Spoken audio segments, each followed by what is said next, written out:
There is a rising wave of Islamophobia across Europe, driven by fears of immigration from Muslim lands and rate of conversion to Islam amongst the local Christian communities. While Germany remains #1 preferred destination of immigrants followed by the United Kingdom, reactions against the Muslims are more strong across Netherlands, Denmark and Italy. These reactions are changing political landscape, pushing more and more European countries towards ultra-right and ultra-conservative parties that oppose immigration, Islam and the European Union. In October last year, Giorgia Meloni, representing Brothers of Italy, an ultra-right-wing party, became the Prime Minister of Italy. Io penso che ci sia un problema di compatibilità tra la cultura islamica o certa interpretazione della cultura islamica. Italian Prime Minister's big statement on Islam. Giorgia Meloni says there is no place for Islam in Europe. Compatibility problem with Islam. And now in November, Holland created shockwaves with the Victory of Freedom Party of Geert Wilders, known for his anti-Islam commentaries. Wilders is set to become the Prime Minister of Netherlands. Paradox is that while Europeans hate Islam, in general, most who have interacted with Muslims ended up liking them for their faith and belief in something to hang on when life is difficult. This drives conversions to Islam. All right, so let's begin with the first sentence of this video. There is a rising wave of Islamophobia across Europe, driven by fear of immigration from Muslim lands.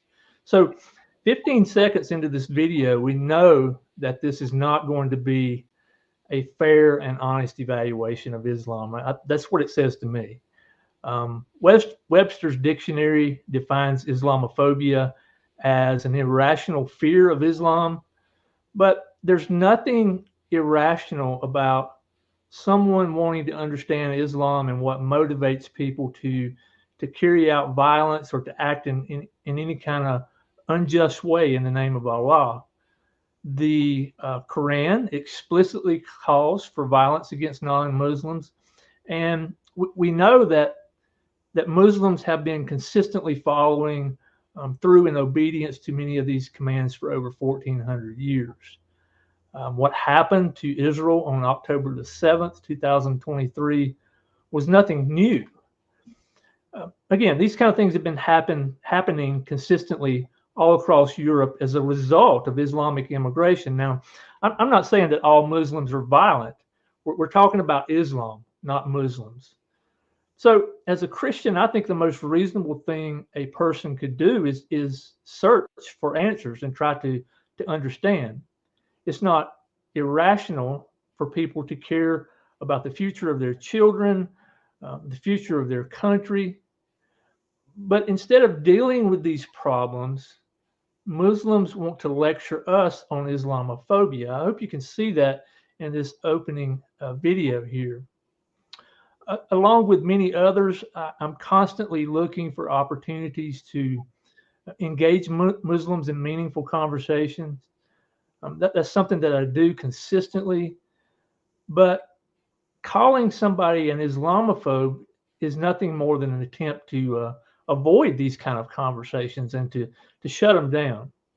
So this kind of name calling is really disingenuous. It's not an attempt to discover reality.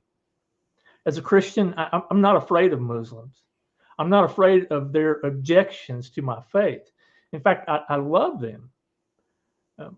When I heard the word Islamophobia, the first thing that came to my mind was 1 John 4:18.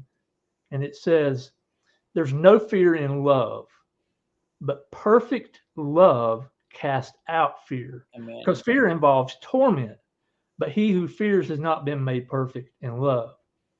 So it's rather disappointing when Muslims play the victim and hide behind this term that they've invented, really for the sole purpose of avoiding anyone who opposes Islam. Notice how Muslims end up doing the very thing that they accuse others of doing. Calling somebody Islamophobic is neither courageous nor rational. This video that we're looking at here is titled, Why Become a Muslim in an Age of Islamophobia? But I would challenge you to find one objective truth claim in support of Islam as we go through this. It's not there. Instead of presenting evidence or reasons why you should become a Muslim, you're going to hear subjective experience. You're going to hear about the feelings of this young man named Edward. He talks a lot about the Muslim culture. And if you listen carefully to that last sentence, again, it just sums up the argument being presented in this video. That is that there is this supposed paradox or inconsistency with opposing Islamic immigration, and that is, I want to quote what he said. He said, while Europeans hate Islam in general, most who have interacted with Muslims end up liking them for their faith and belief in something to hang on to when life is difficult.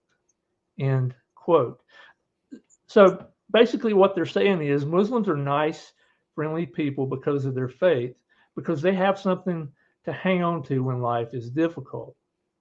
I think there's this false impression here that Muslims have hope, and they don't. Nothing could be further from the truth.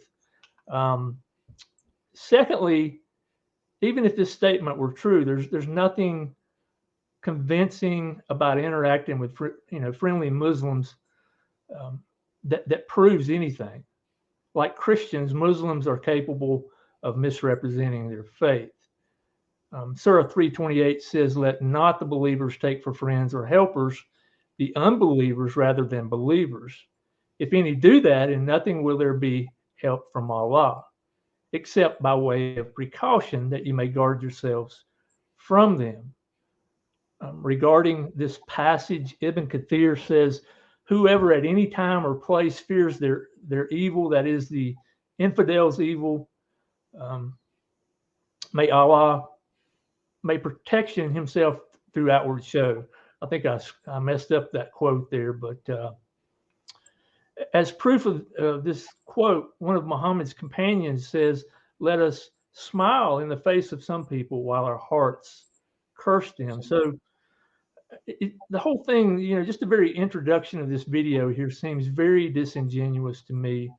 And I just wanted to bring out those things before we bring on Greg and Rachel.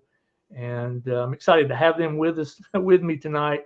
And we'll go ahead and look at the second video there.